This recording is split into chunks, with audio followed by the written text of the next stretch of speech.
Olá, meus amigos e amigas que acompanham o canal, tudo bem com vocês? Hoje nós vamos tratar um pouco sobre um tema que preocupa muitos clientes, muitas pessoas que têm um processo judicial em curso, que é a questão do tempo de tramitação do processo, da demora para ter a causa resolvida, falando de processos judiciais especificamente. Nós temos aí dois fatores muito interessantes que eu gostaria de abordar nesse vídeo com vocês. O primeiro é referente à vara no qual cai a ação, onde é distribuída. Porque há uma diferença muito grande da organização, da estrutura, né, do pessoal em cada uma das varas em que pode ser distribuída a sua ação judicial. E aí a gente vai entrando nas várias espécies de processo judicial existente, na justiça especial, na justiça comum, na justiça federal, na trabalhista, né, e assim por diante. Então, além de ter as diferentes justiças, né, espécies de justiça ali, cada um com o seu tribunal, com a sua jurisdição, mesmo no mesmo tipo de justiça, por exemplo, na justiça civil, né, falando assim para entendimento mais fácil de quem é leigo no assunto, podem existir vários juízes, cada juiz ali está na direção da organização da sua vara, né? Então você tem sexta vara civil, segunda vara civil, primeira vara de família e sucessões, de registro, várias empresariais, aí cada uma tem a sua especialidade, depende da cidade, da localização, né? Da quantidade da população local, isso aí é uma questão de organização judiciária. A grande questão é que dependendo de onde cai, você vai enfrentar ali, né? Uma vara mais estruturada, que tem mais agilidade no tratamento das demandas, ou uma vara que está com excesso de ações em curso e não consegue dar conta de todas as ações, do andamento de todas as ações de forma célere.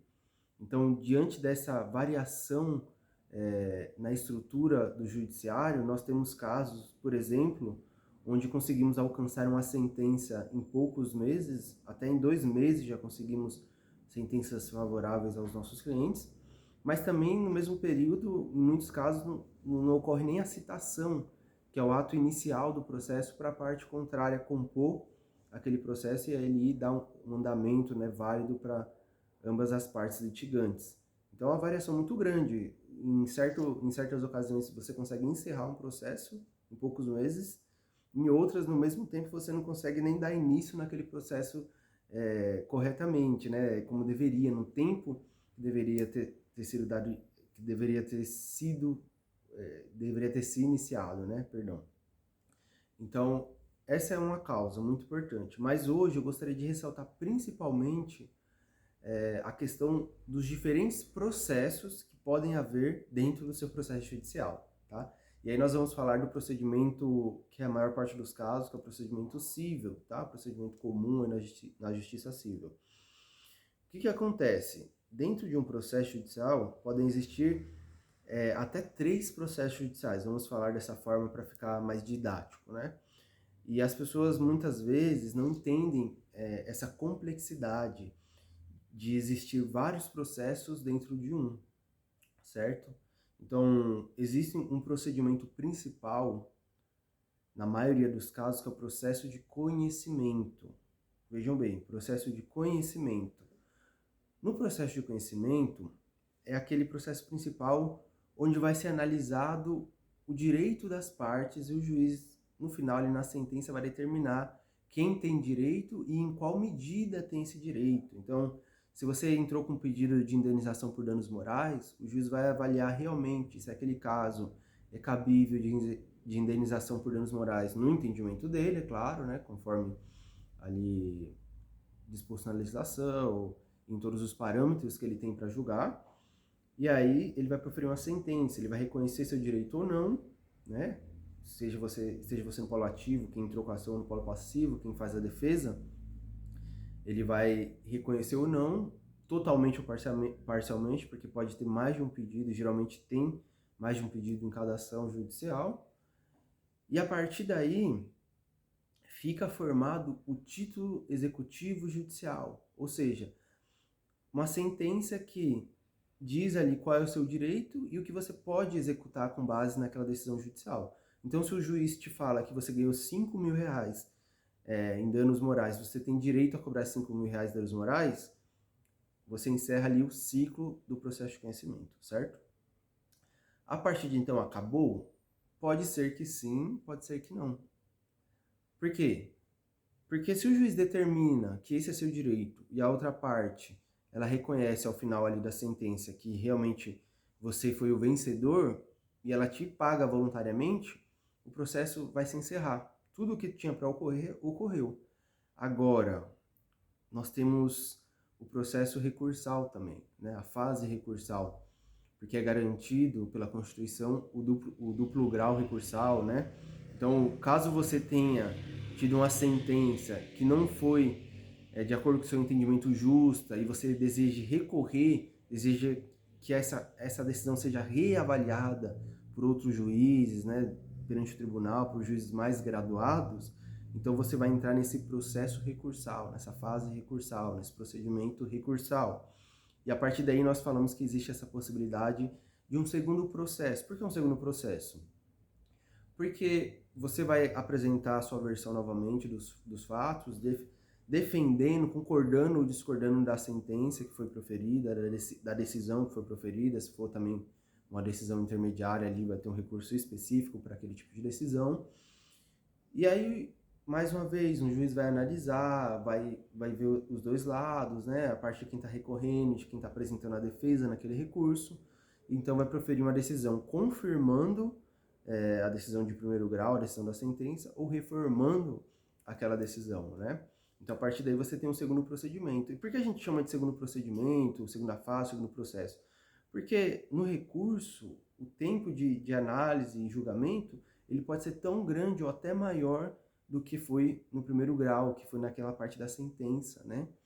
E isso é um fator muito importante no tempo de tramitação do processo. Porque veja bem, se seu processo demorar 1 ano no procedimento de conhecimento, no processo de conhecimento, até a aprovação da sentença, se há um recurso, pode demorar mais 1 ano.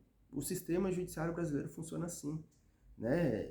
Infelizmente, os tribunais, eles recebem uma quantidade de recurso imensa, porque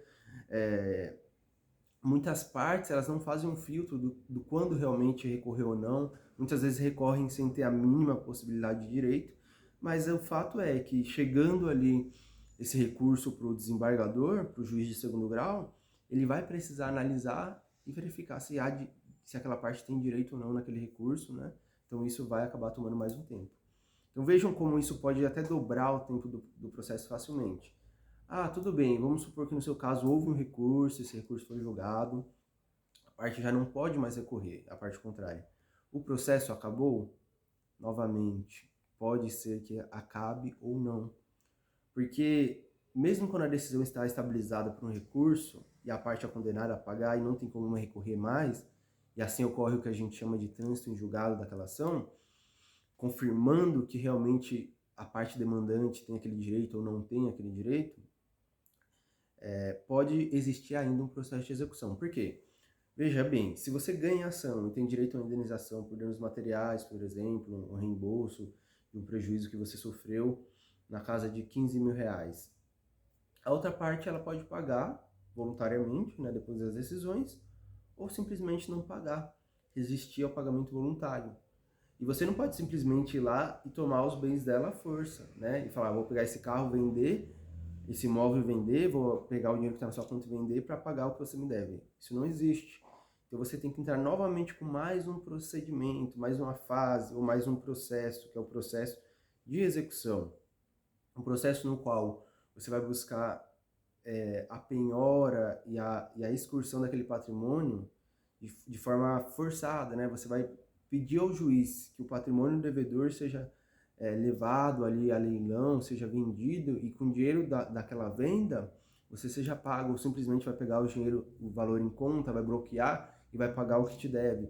Mas a parte não pode fazer isso de forma direta, somente o Estado, na pessoa do juiz, pode entrar nessa esfera privada ali das contas bancárias, do patrimônio do devedor e retirar aquele patrimônio de forma forçada para pagamento da dívida.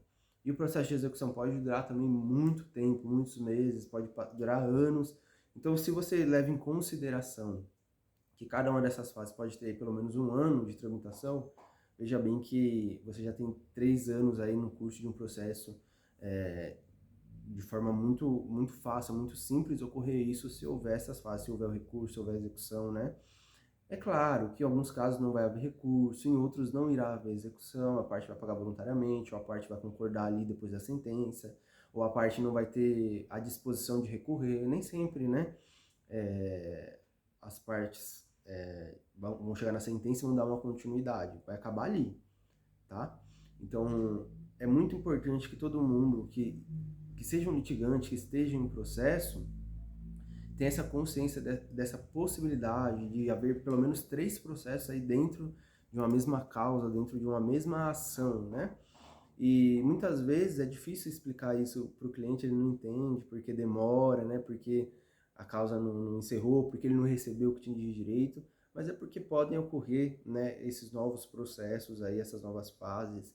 Inclusive, também é difícil explicar muitas vezes que cada fase dessa vai demandar um trabalho diferente do advogado, né? Então, o advogado não deve, pelo menos, né, não posso dizer que não pode, mas não deve cobrar a mesma coisa para um processo que ele só vai atuar na fase de conhecimento, para um processo que ele vai atuar na fase de conhecimento, de recursal, de execução, que pode duplicar, às vezes, o tempo de trabalho, né? E como todo trabalhador, como todo mundo que presta um serviço, você recebe proporcional ao serviço que você presta, né? Então essa questão é muito importante também para que o cliente entenda que a cobrança da fase de recurso, de execução, ela é devida assim porque ela comporta um tempo e uma dedicação e um trabalho diferente do profissional que atua ali representando os interesses dos seus clientes, né? Então, espero que vocês tenham gostado desse vídeo. Se gostaram, curtam, deixem seus comentários, façam suas perguntas, que nós com certeza faremos o possível para responder e tá trazendo informação jurídica de qualidade para que você possa entender os seus direitos no âmbito processual e fora do processo também. É muito importante que você entenda essa parte de como funciona o processo para que você tenha segurança na contratação do profissional que vai representá-lo, para que você saiba ali o que está acontecendo, né, se você está sendo prejudicado ou não, e como você pode cobrar seus direitos, como você deve se portar ali diante de cada fase, de cada situação, ok? Um abraço em todos e até a próxima.